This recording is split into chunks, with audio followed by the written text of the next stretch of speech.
আজ আমি বাংলাদেশের কিছু আইনি সংস্কার, সাংবিধানিক সংস্কার, প্রাতিষ্ঠানিক সংস্কার এবং কিছু নতুন প্রতিষ্ঠান গঠন নিয়ে আলোচনা করব। ডক্টর ইউনূসের সরকারকে এই মহা সুযোগ হাতছাড়া করলে জাতি কোনোদিনও ক্ষমা করবে না। অতএব সময় নষ্ট না করে ডক্টর ইউনূসকে কিছু আইনি সংস্কার, কিছু সাংবিধানিক সংস্কার, কিছু প্রাতিষ্ঠানিক সংস্কার, কিছু নতুন প্রতিষ্ঠান গড়তে হবে স্বচ্ছতা ও জবাবদিহিতা নিশ্চিত করার জন্য। তো প্রথমেই আমি আলোচনা করব ডক্টর ইউনূসকে প্রথমেই কলোনিয়াল সব লকে সংস্কার করতে হবে, যেমন কলোনিয়াল পুলিশ ল, কলোনিয়াল সিভিল সার্ভিস ল, সিআরপিসি, ফৌজদারি কার্যবিধি, এগুলো সব হলো কলোনিয়াল ল। এই কলোনিয়াল ল দিয়ে 53 বছর ধরে ফেসিস্ট রাজনৈতিক দলগুলা আমাদেরকে শাসন করেছে। গত 53 বছর ধরে ডক্টর ইউনূসকে কুইক অধ্যাদেশ জারির মাধ্যমে এই কলোনিয়াল লগুলাকে সংস্কার করে ফেলতে হবে। এগুলার জন্য সংবিধান সংশোধন করার কোনো দরকার নেই। দ্বিতীয়ত হলো সাংবিধানিক সংস্কার। সাংবিধানিক সংস্কার করতে হলে ডক্টর ইউনূসকে যত দ্রুত সম্ভব একটা গণভোট দেওয়া দরকার এবং সাংবিধানিক পরিষদ গঠনের মাধ্যমে সংবিধানের ফেসিস্ট সব আর্টিকেলকে উচ্ছেদ করতে হবে এবং সংবিধানের বেসিক স্ট্রাকচার, যেমন গণতন্ত্র, সমাজতন্ত্র, ধর্মনিরপেক্ষতাবাদ, জাতীয়তাবাদ, বঙ্গবন্ধুর স্বাধীনতার ঘোষণা, বাংলাদেশের স্বাধীনতার ঘোষণাপত্র এবং বাংলাদেশ সংবিধানের মৌলিক কাঠামো তথা প্রথম অনুচ্ছেদ, দ্বিতীয় অনুচ্ছেদ, তৃতীয় অনুচ্ছেদকে অক্ষত রেখে সাংবিধানে আমূল পরিবর্তন আনতে হবে। হাতে কিন্তু সময় কম। ইউনূসকে এই সুযোগ হাতছাড়া করলে জাতি কোনোদিনও তাকে ক্ষমা করবে না। 2024-এর ম্যান্ডেট ছিল সংবিধান সংস্কার। তো ডক্টর ইউনূসকে সংবিধান কুইক সংস্কার করতে হবে। সংবিধান সংস্কারের মাধ্যমে ডাইরেক্ট প্রেসিডেন্সিয়াল ইলেকশনের ব্যবস্থা করতে হবে। জনগণ সরাসরি প্রেসিডেন্সিয়াল ইলেকশনে ভোট দেবে। আমাদের প্রেসিডেন্সিয়াল পদ্ধতির গভর্নমেন্ট দরকার। কেউ রাজনৈতিক পার্টি থেকে প্রেসিডেন্ট পদপ্রার্থী হবেন, কেউ ইচ্ছা করলে ইন্ডিপেন্ডেন্টভাবে প্রেসিডেন্ট পদপ্রার্থী হতে পারবেন। এই ধরনের একটা সিস্টেম দরকার। ইন্ডিপেন্ডেন্ট প্রেসিডেন্ট প্রার্থী হলে নতুন নেতৃত্ব সৃষ্টি হতে পারবে। দ্বিতীয়ত হলো সাংবিধানিক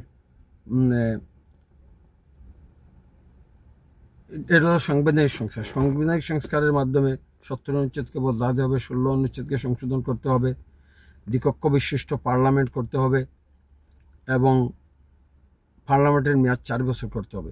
এগুলো হলো সাংবিধানিক সংস্কার। প্রাতিষ্ঠানিক সংস্কার হলো বিচার বিভাগের স্বাধীনতা নিশ্চিতের জন্য ওই একই কথা, যে বিচারক নিয়োগ কমিশন করতে হবে, সুপ্রিম কোর্ট সেক্রেটারিয়েট করতে হবে, ইন্ডিপেন্ডেন্ট প্রসিকিউশন সার্ভিস গঠন করতে হবে, ন্যাশনাল প্রবেশন সার্ভিস গঠন করতে হবে এবং ভলান্টারি জুডিশিয়াল ম্যাজিস্ট্রেট গঠন করতে হবে। তো এই জিনিসগুলো করতে হলে কোনো সাংবিধানিক সংস্কারের দরকার নাই। এগুলা অধ্যাদেশ জারির মাধ্যমে ডক্টর ইউনূস এই প্রতিষ্ঠানগুলা করে নিতে পারেন। যেমন স্বাস্থ্য বিভাগের স্বচ্ছতা ও জবাবদিহিতা নিশ্চয়তার জন্য তিনি ইংল্যান্ডের মতো NHS, ন্যাশনাল হেলথ সার্ভিস গঠন করতে পারেন। একটা হসপিটাল তদারকির জন্য একটা ইন্ডিপেন্ডেন্ট কেয়ার কোয়ালিটি কমিশন গঠন করতে পারেন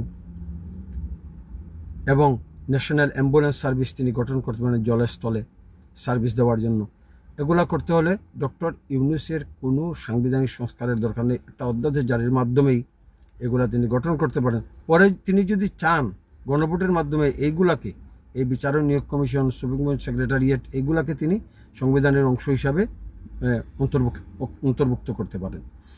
যেমন পুলিশের সংস্কারের জন্য পুলিশ রেগুলেশন আইন, আমি আগেই বলেছি, এটার জন্য অধ্যাদেশ জারির মাধ্যমে সংস্কার করতে পারেন।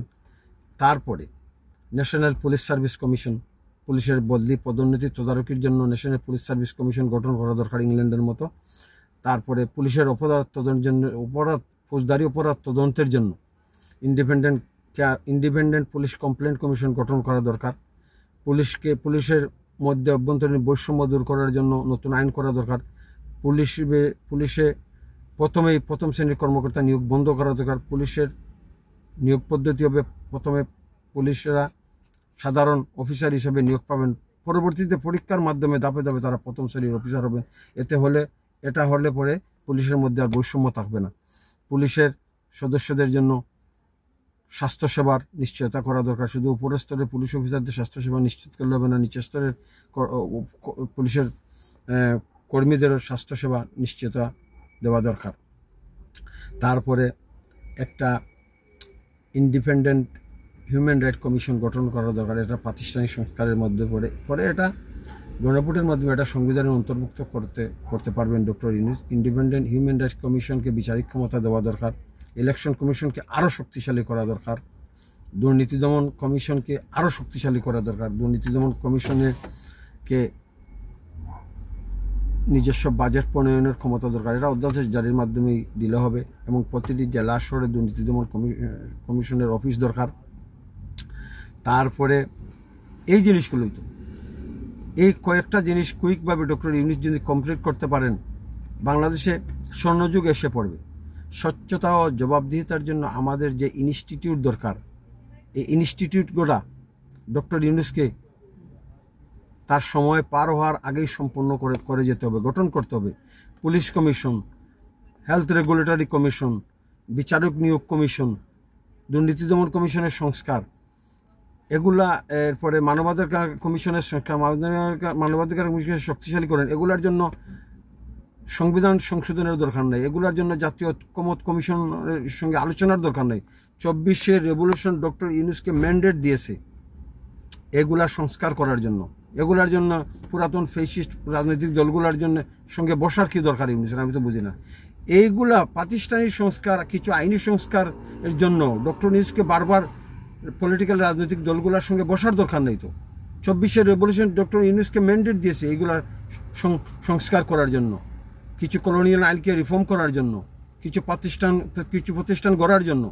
আর যেসব সাংবিধানিক সংস্কার, এগুলোর জন্য ডক্টর ইউনূসকে গণভোট দিয়ে একটা সাংবিধানিক পরিষদ গঠনের মাধ্যমে যত সব সাংবিধানিক সংস্কার যত তাড়াতাড়ি করা সম্ভব এটা করতে পারেন ডক্টর ইউনূস। এইগুলোর জন্য তো সময় নষ্ট করার কোনো দরকার নেই। ডক্টর ইউনূসকে এই ধরনের একটা মহাসুযোগকে হাতছাড়া করলে চলবে না, কোনো অবস্থাতেই না। সংবিধানের রাষ্ট্রীয় ন্যায়পাল আছে, ডক্টর ইউনূস এখন পর্যন্ত তিনি রাষ্ট্রীয় ন্যায়পাল নিয়োগ দেননি কেন? আমরা বাংলাদেশের মানুষ ডক্টর ইউনূসকে প্রশ্ন করছি। এত বড় একটা অ্যান্টি ডিসক্রিমিনেশন রেভলিউশন, 2000 মানুষ মারা যাওয়ার পরও কেন জনগণ উপজেলা জেলা হাসপাতালে চিকিৎসা পায় না? উপজেলা জেলা হাসপাতালে poor health service, poor mismanagement, ঔষধ চুরি হচ্ছে, নিম্নমানের খাবার দেওয়া হচ্ছে, পরিষ্কার পরিচ্ছন্নতার অভাব। কেন? ডক্টর ইউনূসকে এর জবাব দিতেই হবে। 2000 মানুষ জীবন দিচ্ছে। আবার কি যদি এইবারে সংস্কার সফল না হয়, পরবর্তীতে যদি আবার নতুন ফেসিস্ট গভর্নমেন্ট আসে, তার জন্য কি আবার 2000 মানুষকে জীবন দিতে হবে? কোন মায়েরা তাদের সন্তানকে এইভাবে উৎসর্গ করতে চাইবে? কেউই চাইবে না। আমাদের জীবনের অনেক মূল্যমান। বাংলাদেশ সংবিধান জনগণকে খুব মর্যাদা দিয়েছে, মানবিক মর্যাদা। সংবিধান বলছে রাষ্ট্র জনগণের মানবিক মর্যাদা, মানবাধিকার রক্ষা করতে হবে, জনগণের সার্বভৌম ক্ষমতা রক্ষা করতে হবে। যদি রাষ্ট্রে জনগণের সার্বভৌম ক্ষমতা, মানবিক মর্যাদা, মানবাধিকার, মত প্রকাশের স্বাধীনতা সমুন্নত না থাকে, তাইলে এটা পিপুলস রিপাবলিক হয় না। এটা ডক্টর ইউনূসকে বুঝতে হবে। এই 1931 সালের মহান মুক্তিযুদ্ধ এবং 2024-এর মহান অ্যান্টি ডিসক্রিমিনেশন রেভলিউশন ডাক দিচ্ছে রাষ্ট্রকে আমূল পরিবর্তন করার জন্য। এত বড় একটা বিপ্লব, 2000 মানুষের অকাল মৃত্যুর পর, হত্যাকাণ্ডের পর এই রাষ্ট্রে এলিট ডেমোক্রেসি চলতে পারে না, এলিট পলিটিক্যাল পার্টি চলতে পারে না, এলিট সিভিল সার্ভেন্ট থাকতে পারে না, এলিট পলিটিশিয়ান থাকতে পারে না,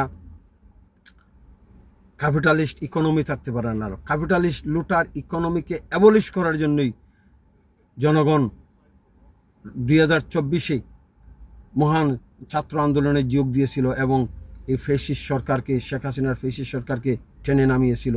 জীবন বুকের তাজা রক্ত ঢেলে দিয়েছিল একটা বৈপ্লবিক রেভলিউশনারি চেঞ্জ আনার জন্য। ডক্টর ইউনূসকে এটা করতেই হবে। সংস্কারের নামে টালবাহানা চলবে না। সংস্কার ইউনূসকে করতেই হবে।